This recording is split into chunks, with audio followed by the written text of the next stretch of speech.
आज जो हम बात करने वाले हैं वो हम बात करने वाले हैं टाइप्स ऑफ हाफ सेल के बारे में। तो टाइप्स ऑफ हाफ सेल में एक हाफ सेल, जैसे कि मैंने पहले वाले वीडियो लेक्चर में भी डिस्कस किया था, वो थी हमारी मेटल आयन हाफ सेल। तो मैं उसे दोबारा से डिस्कस कर रहा हूँ। तो 4 टाइप के हम हाफ सेल्स पढ़ने वाले हैं। पहली है हमारी मेटल आयन हाफ सेल, दूसरी होगी हमारी गैस आयन हाफ सेल, तीसरी होगी हमारी metal insoluble salt anion half cell, और चौथी होगी हमारी ऑक्सीडेशन रिडक्शन हाफ सेल। तो इन चारों हाफ सेल रिएक्शंस को हम यहाँ देखने वाले हैं। तो पहली जो हम है वो मैंने बोला, पहली जो है हमारी वो क्या है,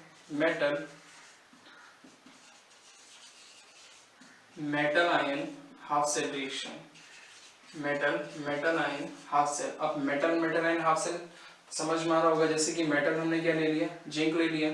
मेटल आयन इससे क्या बन जाएगा, Zn2 पॉजिटिव बन जाएगा। तो ये हमारी क्या बन गई, एक मेटल आयन हाफ सेल बन गई, जिसमें Zn2 पॉजिटिव हमारा किस फॉर्म में होगा, एक्वस फॉर्म में होगा। ऐसा कुछ ना कुछ कंसंट्रेशन मान लो, हमने कितना कंसंट्रेशन मान लिया, एक्स कोई कंसंट्रेशन इसका मान लिया।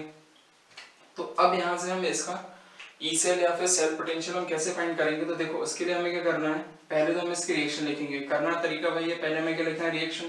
तो रिएक्शन हम क्या लिखेंगे, Zn किस में कन्वर्ट हो गया, Zn2 पॉजिटिव, एक्वस फॉर्म में था, कंसंट्रेशन इसका x हमने मान लिया। ये हमारा कैसे था, सॉलिड स्टेट में था। तो ये तो क्या होगी, हमारी रिएक्शन हो गई। अब जब रिएक्शन जब ये होगी तो ई सेल अब क्या हो जाएगा, E cell equals to E not cell minus 0.0591 upon n log Q।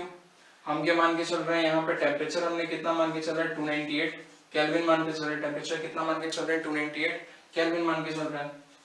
तब देखो जरा, ई नॉट सेल जो Zn के लिए ई नॉट सेल होता है वो कितना होता है, -0.76 वोल्ट होता है। कितना होता है, -0.76 वोल्ट, -0.0591 अपॉन n। ये क्या हो गया, log Q की value concentration of Zn2 positive upon में क्या आएगा 1, क्योंकि सॉलिड के क्या होता है, कंसंट्रेशन कुछ होता नहीं है। तो बस यहाँ पे क्या करनी है, हमें सारी वैल्यूज पुट करनी है। तो ई सेल इक्वल टू क्या हो जाएगा, -0.76 वोल्ट -0.0591 अपॉन n की वैल्यू कितनी थी 2, क्योंकि यहाँ पे कितने इलेक्ट्रॉन का ट्रांसफर हो रहा था, 2 इलेक्ट्रॉन का ट्रांसफर हो रहा था। तो अपन में आ जाएगा 2 लॉग, हमने कितना माना था, कंसंट्रेशन x माना था, यहाँ पे हमने वैल्यू कितनी रख दी, x। तो इस तरीके से हम मेटल आयन अगर हमें हाफ सेल दे दिया जाए तो वहां से हम उसकी वैल्यू क्या कर सकते हैं, फर्दर फाइंड कर सकते हैं। वहां से ई सेल की वैल्यू वहां से निकाली जा सकती है। दूसरी टाइप ऑफ हाफ सेल जो हम देखने वाले हैं वो है हमारी गैस आयन हाफ सेल। जैसे कि हमने हाइड्रोजन इलेक्ट्रोड के केस में देखा था, तो जो हाइड्रोजन इलेक्ट्रोड थी वो भी हमारी क्या थी, गैस आयन हाफ सेल थी। किस तरीके से थी, तो दूसरी वाली हमारी क्या होने वाली है, गैस आयन हाफ सेल। तो गैस आयन हाफ सेल हमारी किस तरीके से, H पॉजिटिव जो था हमारा एक्वस फॉर्म में था, तो ये तो हमारा क्या हो गया, गैस का आयन हो गया। ये एक इलेक्ट्रॉन अगर गेन करके किस में कन्वर्ट हो रहा है, H2 गैस में, और ये हमने क्या माना, हाफ माना। तो इसका कुछ ना कुछ प्रेशर रहा होगा, हमने कितना मान लिया, इसका प्रेशर P था। इसका कंसंट्रेशन हमने कुछ कितना मान लिया, C कंसंट्रेशन मान लिया। कंसंट्रेशन कितना मान लिया, C मान लिया। तो ये तो हो गई इसकी इक्वेशन हो गई, ये इसकी क्या हो गई, रिएक्शन इक्वेशन हो गई। अब हम इसका रिप्रेजेंटेशन किस तरीके से करेंगे, तो रिप्रेजेंटेशन ऑफ सेल किस तरीके से होने वाला है समझो जरा। ये हमारा क्या हो जाएगा, H पॉजिटिव किस फॉर्म में है, एक्वस स्लैश, हाइड्रोजन हमारा किस फॉर्म में है, गैसियस फेज में है। तीसरा जो हम यहाँ पे इलेक्ट्रोड यूज करने वाले हैं वो इलेक्ट्रोड हम किसका यूज करते हैं, प्लेटिनम सॉलिड। तो जो गैस आयन हाफ सेल है वहां पे आयन ही हो गया, गैस ही हो गया, और हमने क्या यूज किया था, इनर्ट इलेक्ट्रोड। तो जो हम इनर्ट इलेक्ट्रोड यूज करेंगे उसको भी हम यहाँ पे क्या रिप्रेजेंटेशन करेंगे। तो गैस आयन हाफ सेल की रिप्रेजेंटेशन इस तरीके से होगी। ये क्या होगी, उसकी इक्वेशन होगी। अब हमें पता है कि अगर हम हाइड्रोजन इलेक्ट्रोड ले रहे हैं तो हाइड्रोजन इलेक्ट्रोड में ई नॉट की जो वैल्यू होती है कितनी होती है, 0 होती है। तो इसके लिए ई सेल इक्वल्स टू कितना हो जाएगा, ई नॉट कितना हो जाएगा, 0 -0.0591 अपॉन, देखो एक इलेक्ट्रॉन का ट्रांसफर हो रहा है तो हमने कितना लिख दिया, 1 लॉग प्रेशर ऑफ हाइड्रोजन, और वो भी पावर में कितना जाएगा, 1/2, क्योंकि यहाँ पे इसका कोफिशिएंट कितना था, स्टोइकोमेट्रिक कोफिशिएंट कितना था, 1/2 अपॉन में कंसंट्रेशन ऑफ H पॉजिटिव।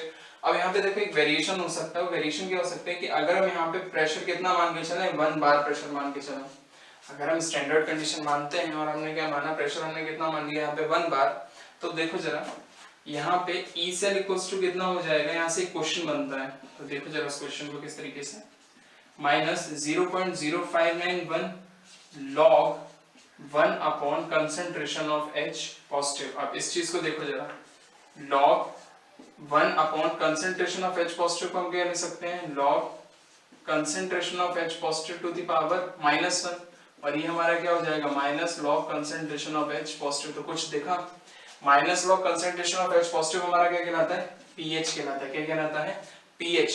तो अगर कभी क्वेश्चन आए और हमें क्या दे दिया जाए, हाइड्रोजन इलेक्ट्रोड दे दिया जाए और फिर पूछा जाए कि इसका कंसंट्रेशन कितना होगा, यहाँ पे जो H पॉजिटिव है, H पॉजिटिव का कंसंट्रेशन कितना होगा, या फिर वहां से ये पूछ दिया जाए कि pH कितना होगा, तो pH बराबर कितना हो जाएगा, माइनस लॉग H पॉजिटिव। तो ये हमारा क्या लिखा था, माइनस लॉग H पॉजिटिव, तो इसकी जगह हम क्या लिख देंगे, 0.0591 इनटू हमारा क्या हो जाएगा, pH, और ये किसके बराबर हो जाएगा, E सेल के बराबर हो जाएगा। तो गैस आयन हाफ सेल से एक जो क्वेश्चन बन सकता है, वो क्वेश्चन हमारा क्या बन सकता है, अगर हम हाइड्रोजन इलेक्ट्रोड यूज कर रहे हैं तो वहां से हमारा एक क्वेश्चन किसका जनरेट हो सकता है, pH का क्वेश्चन भी यहाँ पे क्या हो सकता है, जनरेट हो सकता है। तो ई सेल की वैल्यू निकल के आ सकती है कुछ भी, उसके बाद ये दे दिया जाए, pH दे दिया जाए, तो अगर वो कह दे कोई भी उसने सेल कंस्ट्रक्ट करी है, उसमें ई सेल की वैल्यू इतनी है, इसी को अगर वो किसी और सेल के साथ कनेक्ट कर दे तो वहां से अगर pH फाइंड करे तो हम वहां से क्या निकाल सकते हैं, pH फाइंड कर सकते हैं। तो क्लियर है ये चीज। तो गैस आयन हाफ सेल में जो क्वेश्चन बन सकता है किसका बन सकता है, pH का बन सकता है। तो रिप्रेजेंटेशन ध्यान रखना, प्लेटिनम सॉलिड हमने बस इसलिए लिखा है क्योंकि हम उसकी इनर्ट इलेक्ट्रोड वहां पे यूज करते हैं। अब जो तीसरी टाइप ऑफ हाफ सेल हम देखने वाले हैं, वो हम देखने वाले हैं metal insoluble salt anion half cell. तो नाम थोड़ा ध्यान से सुनना, क्या बोला मैंने, metal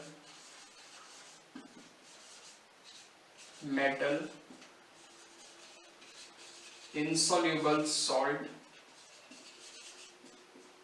anion half cell, metal insoluble salt anion half cell। Example जो हम मोस्टली जो एग्जाम्पल हमारा यूज होता है वो हमारा सिल्वर का यूज होता है। तो सिल्वर की भी बनती है, लेड की भी बनती है, कॉपर की भी बनती है। जो ज्यादातर हम जो यूज करते हैं वो हमें क्वेश्चंस में सिल्वर की ही मिलती है। तो देखो मेटल हमारा क्या हो जाएगा, सिल्वर। मेटल इनसॉल्युबल सॉल्ट हमारा क्या हो जाएगा, AgCl। क्लियर है ये चीज। तो ये हमारा सॉलिड फेज में होगा, ये हमारा AgCl हो जाएगा। देन उसके बाद एनाइन जो यहाँ बनेगा वो क्या बनेगा, Cl नेगेटिव बनेगा। क्लियर है ये चीज, समझ में आ रही बात। तो Cl नेगेटिव हमारा किस फॉर्म में आने वाला है, एक्वस फॉर्म में आने वाला है। अब इसका रिप्रेजेंटेशन किस तरीके से रहेगा, तो रिप्रेजेंटेशन पर थोड़ा सा ध्यान देना। Cl नेगेटिव एक्वस, क्लियर है ये चीज। फिर हमने क्या लिया, AgCl, और फिर हमें यहाँ पे क्या लेना है, Ag सॉलिड। क्लियर है ये चीज। तो ये क्या होगी हमारी representation of cell, Cl negative AgCl Ag। तो ये क्या हो गया, metal insoluble salt anion half cell. Clear है ये चीज। अब जब हम इसकी रिएक्शन इक्वेशन लिखेंगे, क्या लिखेंगे, इसकी रिएक्शन इक्वेशन लिखेंगे। तो रिएक्शन इक्वेशन बस एक बार ध्यान रखना कि जो AgCl है, AgCl ही हमेशा इलेक्ट्रॉन लेगा। तो जब AgCl इलेक्ट्रॉन लेगा तो अब किस तरीके से रिएक्शन होगी, देखो जरा। AgCl ने क्या किया, एक इलेक्ट्रॉन लिया। तो जब AgCl ने एक इलेक्ट्रॉन लिया तो देखो ये कन्वर्ट हो जाएगा Ag सॉलिड में, और यहाँ से जो रिलीज हो जाएगा वो क्या हो जाएगा, Cl नेगेटिव एक्वस। क्योंकि जो एक इलेक्ट्रॉन ले लेगा वो क्या हो जाएगा, Cl नेगेटिव हो जाएगा। क्लियर है ये चीज। तो ये Cl नेगेटिव Ag, और ये हमारी क्या हो जाएगी, रिएक्शन इक्वेशन हो जाएगी मेटल इनसॉल्युबल सॉल्ट एनायन, और वो भी हम किसके ले रहे हैं, सिल्वर के ले रहे हैं। क्लियर है ये चीज। अब इसके लिए हम ई सेल लिखेंगे। तो ई सेल क्या लिखेंगे, Cl माइनस AgCl और Ag सॉलिड। देखो ये अलग है, यहाँ पे मैंने मेटल इनसॉल्युबल सॉल्ट लेगा, इसे इसके साथ में मिक्स मत कर देना। अगर यहाँ पे तुम इस तरीके से लिख दो, E not cell equals to E not of Ag positive से Ag, ये अलग है, इसके लिए पोटेंशियल 0.88 वोल्ट शायद से होता है। क्लियर है ये चीज। तो ये और ये दोनों चीजें अलग अलग हैं। यहाँ पे मैंने क्या लिखा है, Cl नेगेटिव AgCl। तो ये metal insoluble salt anion half cell, और ये क्या हो जाएगी, सिल्वर की हाफ सेल हो जाएगी। क्लियर है ये चीज। तो इन दोनों चीजों में डिफरेंस क्या रखना, क्लियर रखना। कुछ बच्चे गलती कर देते हैं कि पोटेंशियल पूछा इसका जाता तो वैल्यू इसके रख देते हैं। क्लियर है ये चीज। तो अब यहाँ पे क्या हो जाएगा, E not of Cl minus AgCl Ag हमारा क्या हो जाएगा solid minus 0.0591 upon n log. देखो अब यहाँ पे अगर हम देखें तो AgCl हमारा क्या है सॉलिड फॉर्म में रहने वाला है, ये भी हमारा क्या रहने वाला है सॉलिड फॉर्म में रहने वाला है, तो अपॉन में into concentration of Cl minus हो जाएगा, Cl माइनस की पावर कितना चला जाएगा 1।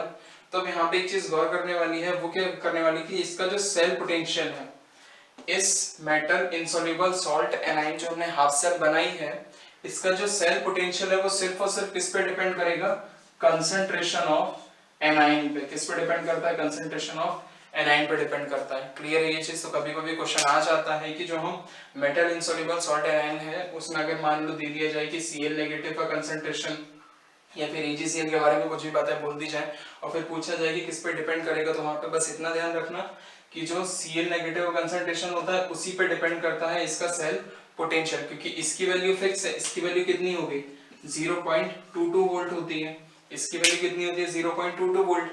n से उतना कुछ ज्यादा फर्क पड़ने नहीं वाला, क्योंकि n हमारा कितना होने वाला है 1 होने वाला है, एक इलेक्ट्रॉन यहाँ पे रहता है। क्लियर है ये चीज।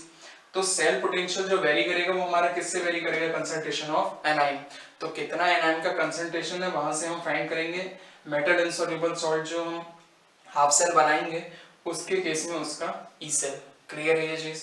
तो यहाँ पे बस 0.22 रखना है, ये वैल्यू हमें पता है कंसंट्रेशन ऑफ एनाइन को तो हमें क्या करेगा गिवन करेगा, और फिर वहां से हम क्या फाइंड कर सकते हैं ई सेल फाइंड कर सकते हैं। बस करना कुछ नहीं है, देखो जरा Ag AgCl Cl नेगेटिव ये तो हो गया, ठीक है। बस मैंने क्या बोला था, बस ध्यान ये रखना है कि जो AgCl है वही एक इलेक्ट्रॉन लेगा। तो जब AgCl एक इलेक्ट्रॉन लेगा, अब इसमें इलेक्ट्रॉन गेन करने की कैपेसिटी किसकी होती है क्लोरीन की होती है, तो क्लोरीन एक इलेक्ट्रॉन लेके किस में कन्वर्ट हो जाएगा एक्वस में, और ये किस में आ जाएगा Ag। टाइप हमारा होता है ऑक्सीडेशन रिडक्शन हाफ सेल। क्या कहलाता है ऑक्सीडेशन रिडक्शन हाफ सेल। तो ऑक्सीडेशन रिडक्शन हाफ सेल में कुछ उतना ज्यादा हमें नहीं देखना है। जैसे कि हम एक एग्जांपल लेते हैं Fe3 पॉजिटिव, ये एक इलेक्ट्रॉन लेके किसमें कन्वर्ट हो रहा है Fe2 पॉजिटिव में, तो Fe3 पॉजिटिव एक इलेक्ट्रॉन लेके किसमें कन्वर्ट हो गया Fe2 पॉजिटिव में, तो ये हमारा क्या हो गया, देखो इसका क्या हो रहा है रिडक्शन हो रहा है। क्लियर हो रही है चीज, ठीक है। तो इसी तरीके से ऑक्सीडेशन भी हो सकता है किसी का। तो अब यहाँ से हम ई सेल किस तरीके से लिखेंगे, ई सेल Fe3 पॉजिटिव से Fe2 पॉजिटिव का हमें देखना है, इक्वल्स टू हमारा कितना हो जाएगा ई नॉट Fe3 पॉजिटिव से Fe2 पॉजिटिव में हमें क्या कर देगा गिवन कर देगा माइनस 0.0591 अपॉन में क्या हो जाएगा 1 log concentration of Fe2 positive upon concentration of Fe3 positive. तो ये वैल्यूज हमें क्या कर रखी होंगी गिवन कर रखी होगी। यहाँ से हमें क्या फाइंड करना होगा ई सेल फाइंड करना होगा। तो यहाँ से हम क्या फाइंड कर सकते हैं ई सेल। तो ये फोर्थ टाइप जो है वो है क्या था हमारा ऑक्सीडेशन रिडक्शन हाफ सेल। तो आई थिंक अब हमें हाफ सेल्स क्लियर हो गएंगे। हाफ सेल भी काफी ज्यादा इंपॉर्टेंट टॉपिक और ये इस पे क्वेश्चंस हमारे आते